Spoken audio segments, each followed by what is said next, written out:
On the Dark Hemisphere, we've cast off the oppression of your King Randor.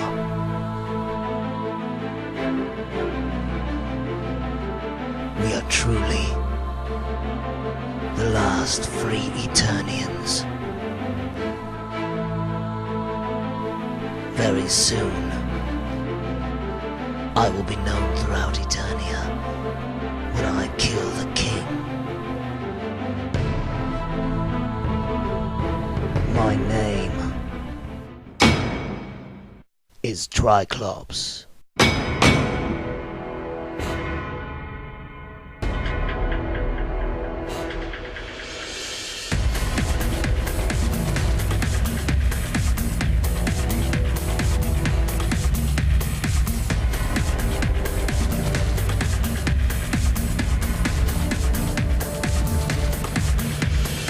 Tri-Klops is here to kill Randor. Why not let him? Because I must kill him!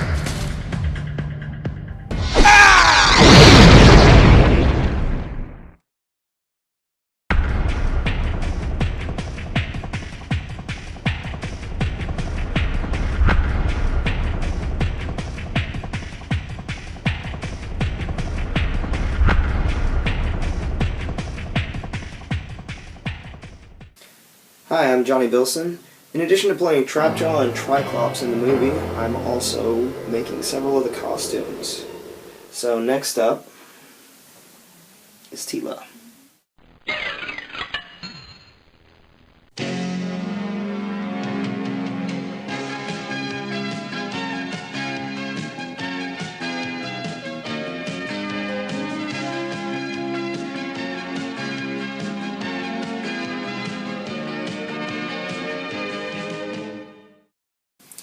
Scotty and I both wanted to use the 2000X designs that the Four Horsemen sculpted for the figures, and I think I tend to prefer them anyway, just because when you blow it up and translate it into an actual costume that someone's going to be wearing, having that extra detail tends to keep it from looking costumey. So we're going to take a look at Teela here. And when I was first approaching this, obviously, she's got, a lot of gold and white, so those are the main elements that I was looking for. For the gold, I usually use brass because it's easy to work with and it looks really good.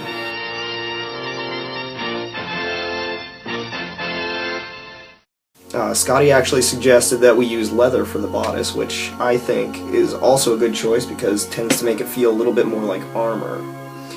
So I found this amazing looking sort of pearlized off-white leather that matches the figure pretty perfect. So this is what I wanted to use. However, it's a little bit thin, so I wanted the upper part, at least, the bodice, to be much thicker leather. So I'm going to be using a thicker leather as a base and then gluing some of this on top. Now Teela is played by Star Ferris, but unfortunately she lives in Maine and I'm based in California, so I have to make do without her. So this mannequin is going to have to stand in for Star while I make the costume. Now I've been soaking the leather that I'm going to use for the bodice for quite a while now, and the idea is that I'm going to press it against this form to shape it.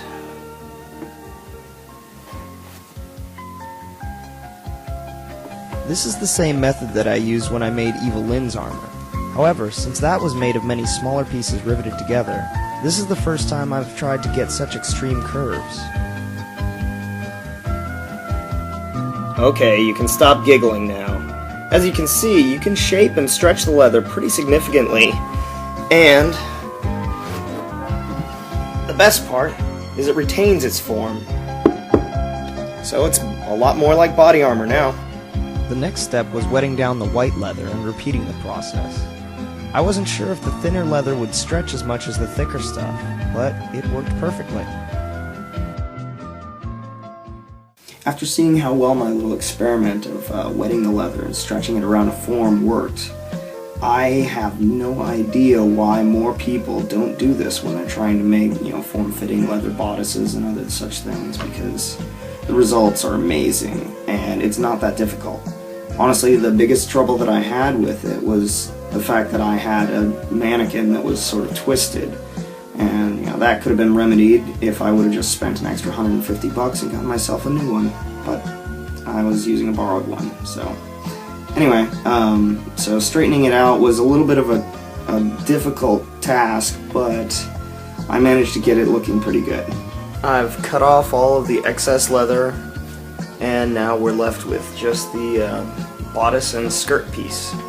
So next step is to put in the little eyelets so that it can be laced up the side. That was one of the functional differences between our costume and the original. The original it looked like it was a soft material, and this one, since we were using the hard leather, we needed to have a way for her to get in and out of it, so we decided to have it lace up both sides.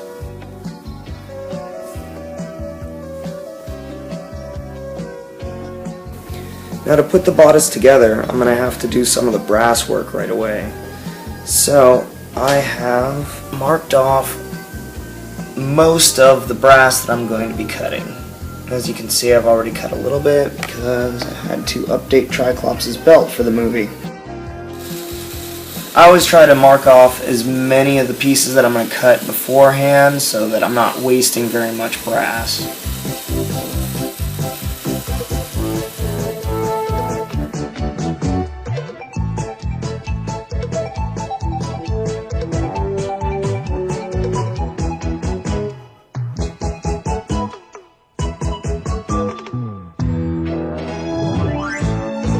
So now I have a bunch of flat pieces of brass, and I need to make the pauldrons, which are what permanently connect the bodice front to back.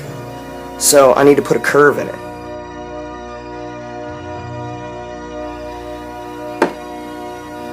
Whenever you're making a brass piece that you need to have curved, you have to pick something with a smaller diameter than what you actually want, because there's going to be some spring back in the metal.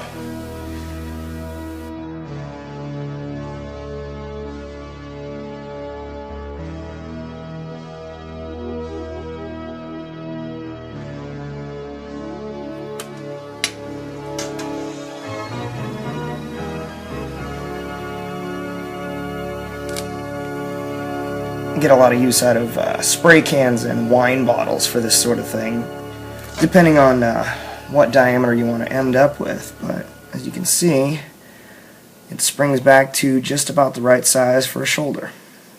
Now I have all these little cutouts, and as you can see, I've engraved a little feather pattern on them. The problem I'm facing right now is that on the figure, you can see her teruges are really thick. Like, they look like they've got a lot of weight to them. And for a number of reasons, I use rather thin brass. Mostly because I have the equipment to deal with brass like this, whereas if I was using much thicker brass, it would be a lot more expensive, and I would probably need to get some new tools. So that was out of the question. Also, just for practicality's sake,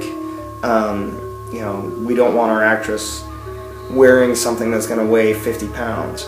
So I opted for the thinner brass, and now I have to find a way to create the illusion of a thicker, more armor-grade brass. What I've come up with is a method that I'm not even sure is going to really work, because these have grooves going both directions. So I'm a little concerned that it's actually going to end up ruining this, but this is a little tool that I made when I was working on She-Ra's tiara. It's just the handle of a hammer that I cut off and sharpened so that I could place it on the grooves and then hammer it in to create more depth. So I'm going to try that on this and hopefully not destroy this project.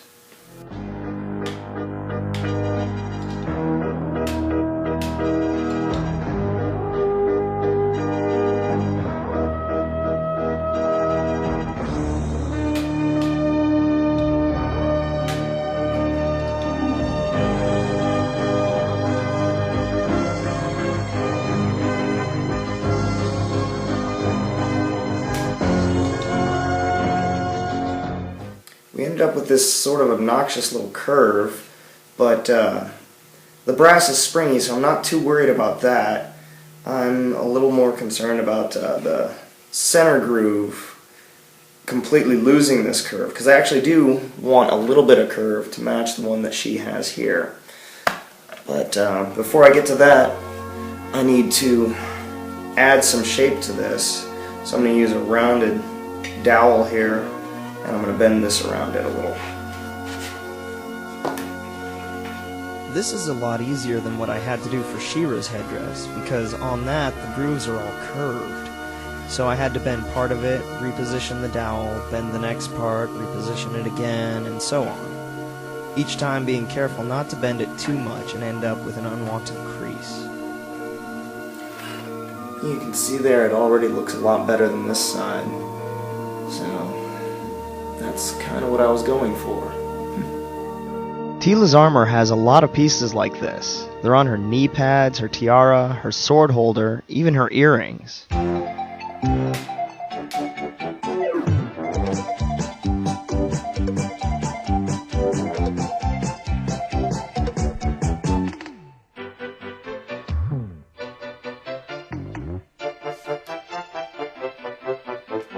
Seems to have worked pretty well.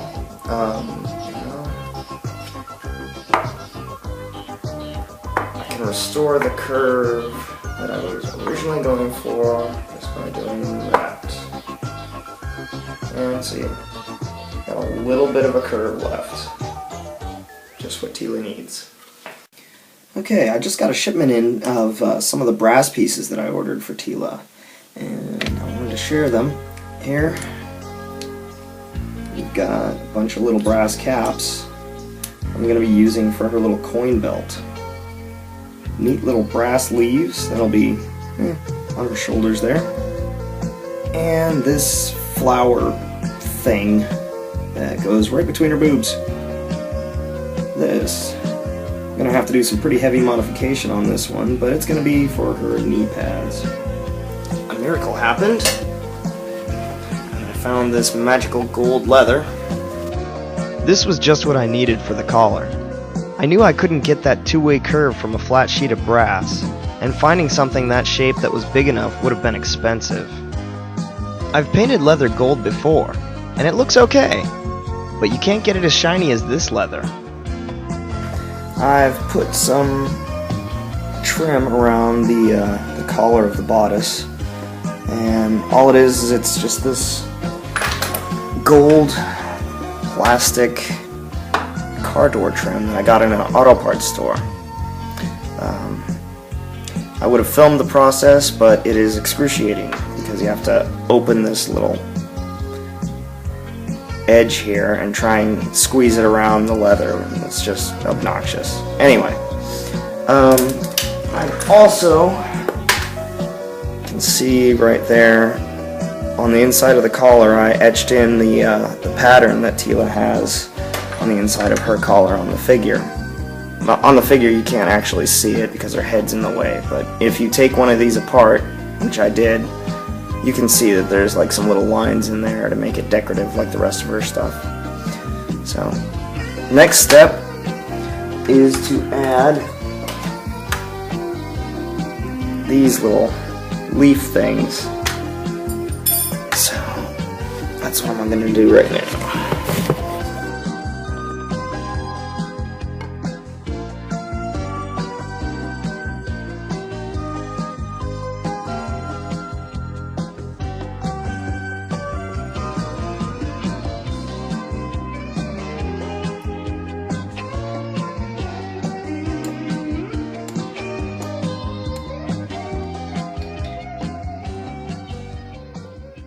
This had me stumped for a little bit. As you can see, she's got on the little front patch of the belt, there's this weird little thing that hangs down that hooks onto the terouges, and it's the same gold color that the terouges in the belt are. So, you know, originally I was thinking of making it out of brass, but that would hinder movement. You know, I've got this stiff little guy here, and if that little panel was made out of brass too, she would have a hard time sitting down, kicking, any of that. So I have made this. Looks like gold, you know, almost the same color gold as the brass, especially once the brass is polished, but it has flex to it. Now I have to attach it to the bodice. Yeah, that's the same gold that I used for this collar, by the way. I've pre-drilled some holes in it, and now I get to hand stitch it. Yay. Evelyn's armor is this same thickness of leather, and I hand stitched the short teruges onto her belt just like this. There it is. Looks a little absurd right now, but once the belt's on there, it will be just perfect. Teela's belt has these weird little patterns on it that are raised, and I've drawn an approximation of one of them here. And I have some brass wire that I'm going to attempt to bend into that shape, and I'm going to solder it to the belt.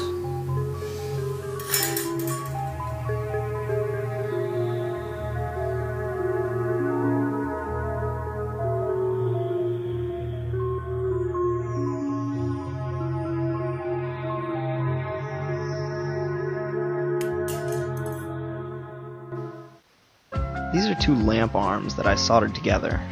I had to grind down these bumps because they were way too big. I stuck in little caps to plug the holes. I had to grind some points down and tap them for screws so I could attach the whole thing to the bodice.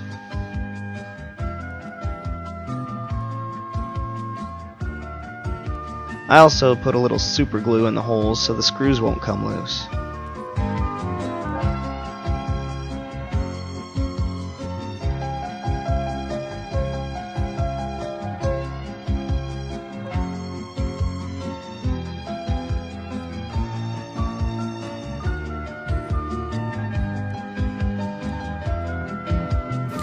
Teela has this cobra head on the back of her armor there, and I have this lamp part, which is pretty close to the right shape, but needs to be more snaky. So I have brass pipe that I'm going to chop up and hopefully be able to sculpt and solder onto there to make it look a little more like a snake. The bodice, skirt, and belts are done. I've just polished them up, so all the brass is nice and shiny.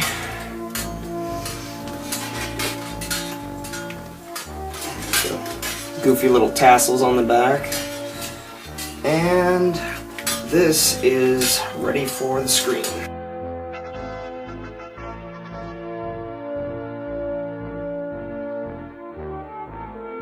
It still looks like a rather stylized snake head, but I think it works. I made the spine shield in separate sections to allow movement. With the thickness of the leather, it doesn't flex much, but I like the design. And I reversed the sword holder because Star is right-handed.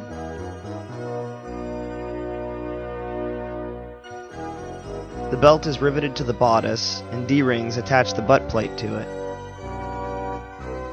Next step, she has these vambraces, which are quite ornate.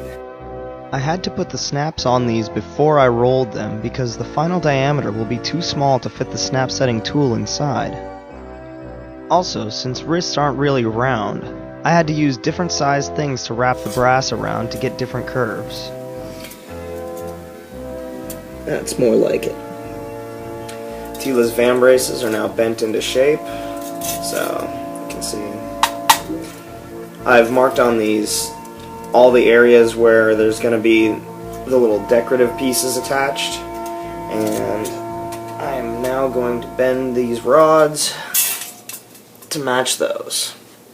So this is why it's always good to have a good collection of alcohol, so you have different diameters of bottle to use. I think I'm going to start with this one.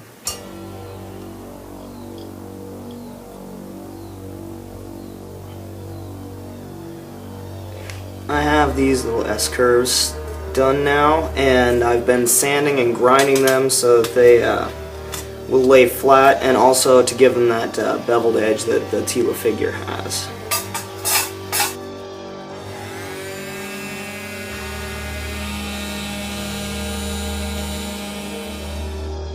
I now have literally dozens of these stupid little rods bent around and sanded and ground down so that they're in the right shape and will lay flat on the vambraces.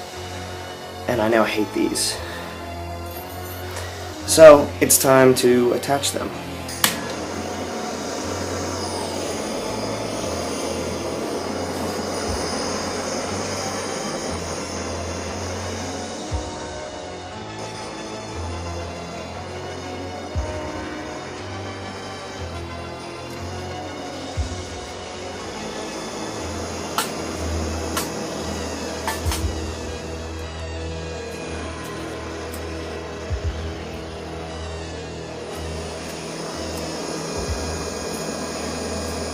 There it is. Now, I'm not sure if this is just because I'm really bad at soldering or if this is just the way soldering always works, but it looks really ugly right now. So I'll be doing some cleanup on it. I had to do the same thing with the belt, so it's not really a big deal. Just tedious. I have to make the liner for them. I always make those out of leather.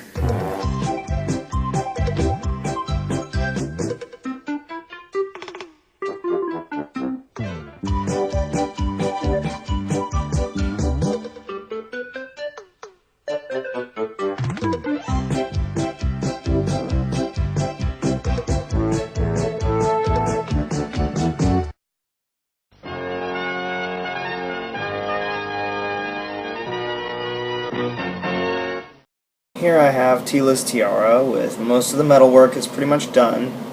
I did a few things differently from the last one that I did, the one that I made for John Carroll's movies. On this one I put a backplate on it, so it's a little more accurate to what she has. Kind of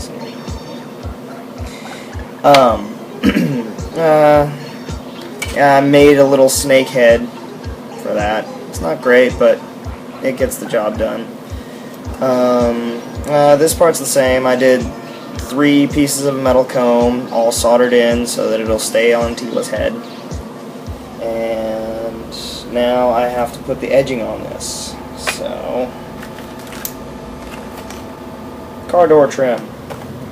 So, this is one of the staples of all my armor projects.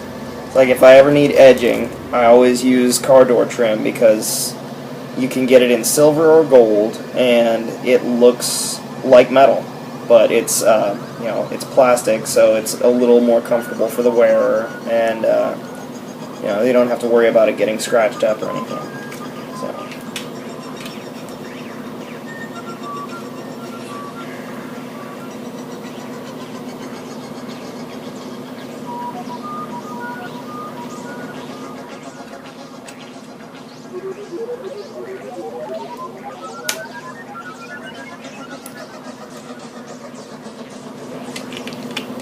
Helps to use sharp scissors. So all the edging is on there now, and I have it taped shut on the corners so that the glue will dry. But basically, Teela's tiara is done.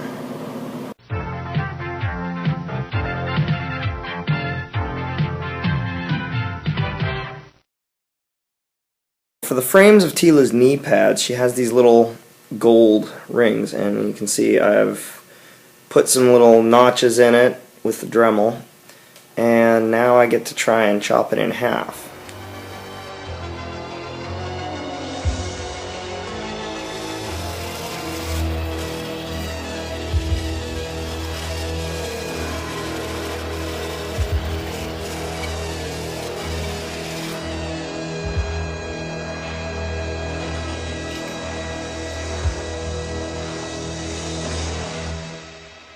Teela's boots have come in, so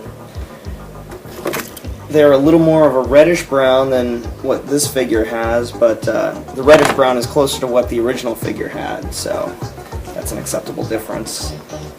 I have ace bandages for the little straps that are going to go around them, and some fur that I'm going to attach. But one of the things that I have to figure out is how to attach the knee pads. And originally I was going to do the knee pads separately, but I thought it would be easier to make them attached to the boots so that they're less likely to slip down, you know, when she's fighting and moving around. The problem I'm having is that the boots are a little bit wider at the top than they should be. They're not quite as tight around the calf. So what I'm going to do is I'm going to modify them a little bit. One of the benefits of being kind of small is that I can try on the outfits I'm making for girls. So what I'm going to do here is pull this. Yeah, it has a little split in it already, so that's convenient. So I can just pull this over, figure about how far it needs to go.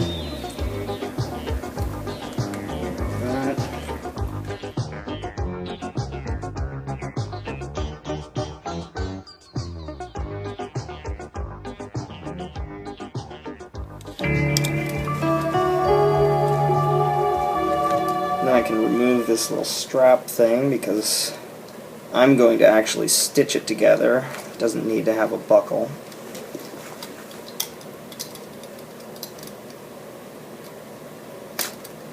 So I have to stitch the other side of the Velcro to the fur now.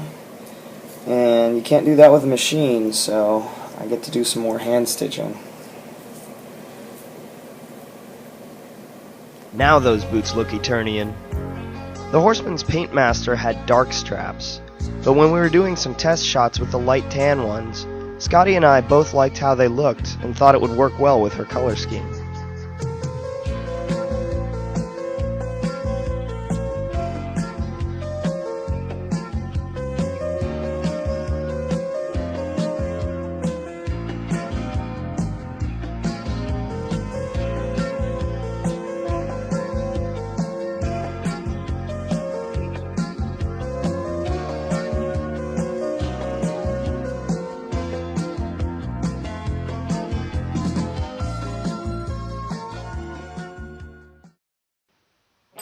There is another world out there, a world of sorcerers and barbarians, technology beyond your wildest dreams, a world full of magic and adventure. These are the tales of Eternia.